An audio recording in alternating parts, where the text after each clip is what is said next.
Welcome to my YouTube channel online मस्त classes. आप सब देख रहे हैं ऑनलाइन मस्त classes channel. I hope that कि आप सब ठीक होंगे और आपकी तैयारी भी अच्छी चल रही होगी। आज के इस वीडियोस में हम आप सबको इंटरनेट मॉडल पेपर, ठीक है,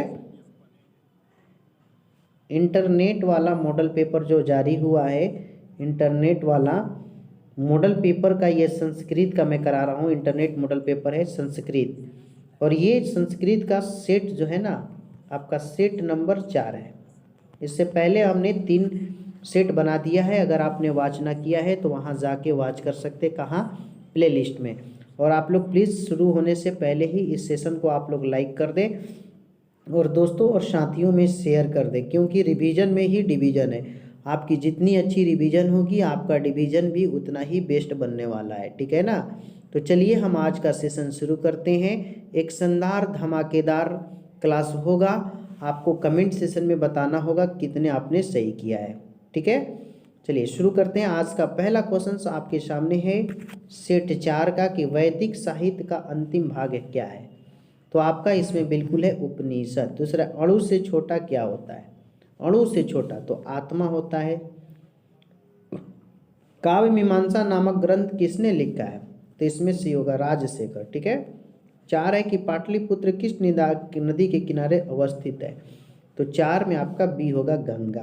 गंगा बिल्कुल सही है। 5 नंबर है विद्यापति कौन थे। विद्यापति, ठीक है, तो यहाँ पे होगा मैथिली कवि थे। 6 नंबर है पाटलिपुत्र में कौमुदी महोत्सव किस ऋतु में मनाया जाता था। तो 6 में आपका बी होगा शरद ऋतु, ठीक है, 6 का बी होगा शरद ऋतु। 7 है कि नीतिकारों द्वारा शत्रु किसे माना गया है। तो शत्रु जो है ना, इसमें क्रोध को शत्रु माना गया है। 7 में आपका बी सही होगा, ओके। 8 नंबर आपका सवाल है कि महर्षि याज्ञवल्क्य की पत्नी का क्या नाम था। तो 8 में आपका बिल्कुल ए होगा मैत्रेयी। मैत्रेयी सही है। 9 नंबर क्वेश्चन है जनक की सभा में सशास्त्र कुशल महिला कौन थी। तो 9 में आपका बिल्कुल सही जवाब ए होगा गार्गी वाचकन्वी। 10 है विजयांका किस कल्प की कवित्री थी। विजयांका, तो 10 में आपका होगा बी प्रथम। 11 है कि ज्ञानती देवा किल गीतकानी पुरुषा सुरतपद। तो 11 में आपका बिल्कुल ए होगा विष्णु पुराणा, ठीक है। आगे 12 नंबर है कि भारत महिमा पाठ का मुख्य संदेश क्या है। तो इसमें होगा देशभक्ति। देशभक्ति बिल्कुल सही है। संस्कारों की कुल संख्या कितनी है। तो 13 में आपका होगा 16। 14 है कि गोदान किस संस्कार का मुख्य कर्म है। तो 14 में आपका सी होगा केशांत, ठीक है। मतलब परम तृप्ति किससे मिलती है। तो 15 में आपका सी होगा अहिंसा से। 16 है कि नरक में के कितने द्वार होते हैं। अच्छा क्वेश्चन है, ये सबको आप पढ़ लीजिएगा ना, पक्का ही लड़ेगा। 3 हो जाएगा। करमवीर कथा का नायक कौन है। तो 17 में आपका ये होगा राम प्रवेश राम। छात्रों का तप क्या है। तो छात्रों का तप जो होता है ना, ये तो अपने से बता सकते हैं, अध्ययन।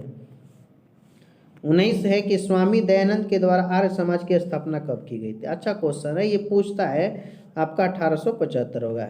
विरजानंद किसके गुरु थे। विरजानंद के बारे में बताना है। तो ये स्वामी दयानंद के थे। 21 के सवाल, स्वामी दयानंद के परिवार किसका उपासक था। तो इसमें आपका बिल्कुल शिव का। शिव 100% सही है। 22 नंबर क्वेश्चन है कि 22 में ना मंदाकिनी वर्णम पाठ किस ग्रंथ से संकलित है। तो इसमें आपका हो जाएगा सी वाल्मीकि रामायण। 23 एक कर्ण का पाठ का भार किस रूप में विशेष है। तो 23 में आपका सही जवाब ए होगा वर्ण भार। 24 राष्ट्रों के बीच द्वेष का कारण क्या है। तो इसमें आपका हो जाएगा ए दूसरे राष्ट्र का उत्कर्ष, है ना। 25 आपका स्वच्छंद का संधि विच्छेद क्या है। स्वच्छंद, तो इसमें आपका बी हो जाएगा स्व प्लस छंदम। विद्या प्लस एका का संधि क्या होगा। तो 26 में बी होगा विधेय का। अ प्लस ओ का मेल से क्या बनता है। तो अ और ओ जब मिलता है ना तो ओ बनता है। 28 से इतः प्लस ततः किस संधि का उदाहरण है। तो ये जो है ना आपका 28 थोड़ा सा डाउट है, कमेंट बताइएगा। मूर्ति पूजा का समास विग्रह क्या होता है। तो इसमें आपका ना बी हो जाएगा मूर्ति पूजा। संस्कृत से शिक्षा का समस्त पद क्या होगा।